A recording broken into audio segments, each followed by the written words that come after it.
We rarely think about our hands until they stop doing what we ask. For professionals who rely on precision, like surgeons or dentists, hands are identity.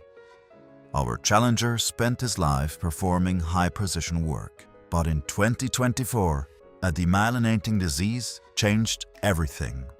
While physical therapy brought back basic movement, the fine motor skills lagged behind. The result? Pain in the shoulder, a fatigue tremor, and the frustration of not being able to write for more than a few minutes at a time. At first, the path to solution felt almost unachievable. How do you stabilize a hand without restricting it? We weren't just looking for support. We were looking for something that would work naturally in everyday life. It had to reduce the tremor, but without taking away control, and at the same time be simple enough to be useful in everyday life, outside of a clinical setting. Early on, we decided that a high-tech solution wouldn't be feasible. It would be too complex, too error-prone, and not reliable in everyday use. We needed something robust, passive, and ergonomic. Building on that, we explored two directions. Manuel and I focus on ergonomics, consulting an occupational therapist, Mr. Pöhlmann from Balgrist University Hospital, and at the same time we were testing professional supports, such as the ErgoRest, to stabilize his arm without restricting movement. Meanwhile, work on the pen explored fluids-based damping concepts, while quick plasticine impressions helped approximate a comfortable grip. Something unexpected happened with one of the early prototypes. The scale was completely off. I was responsible for producing the early prototypes. The first 3D print we did was completely off. I mean, wrong scale, far too large, we almost didn't even bring it to the meeting. But when he held it, everything changed.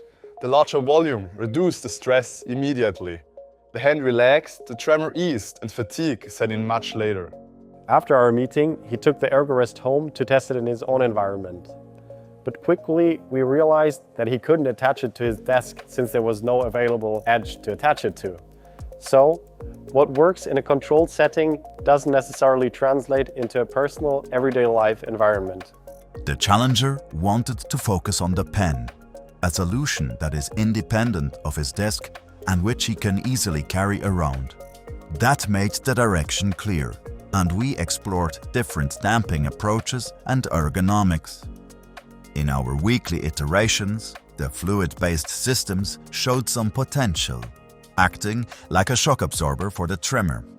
But it raised some concerns about safety and reliability, and the writing just didn't look right. Silicone was explored as a safer alternative. It was not dampening, but was flexible while being stable and food safe.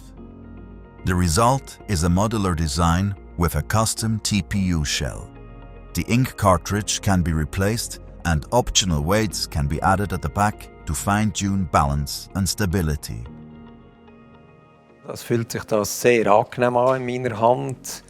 Man hat nicht gedacht, dass so ein Stück Plastik so viel Komfort bringt, so viel Erleichterung zum Schreiben.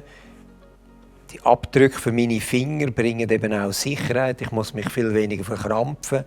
Mit dem Stift könnte ich locker eine ganze Stunde schreiben, ohne dass ich da Schmerz verspüren würde. Working closely with him turned into a real co-production, bringing back his passion for writing. It took us into directions we did not expect, and in the end, it led to something he could actually enjoy using once again. Over time, you could really see the change. He could write longer and, according to him, it felt more natural again. For us, that was the biggest win. And in addition, a reminder that assistive technology is not just about the engineering part, but also and especially about the people. One ergonomic pen, designed for everyday life, restoring control, independence, and the joy of writing.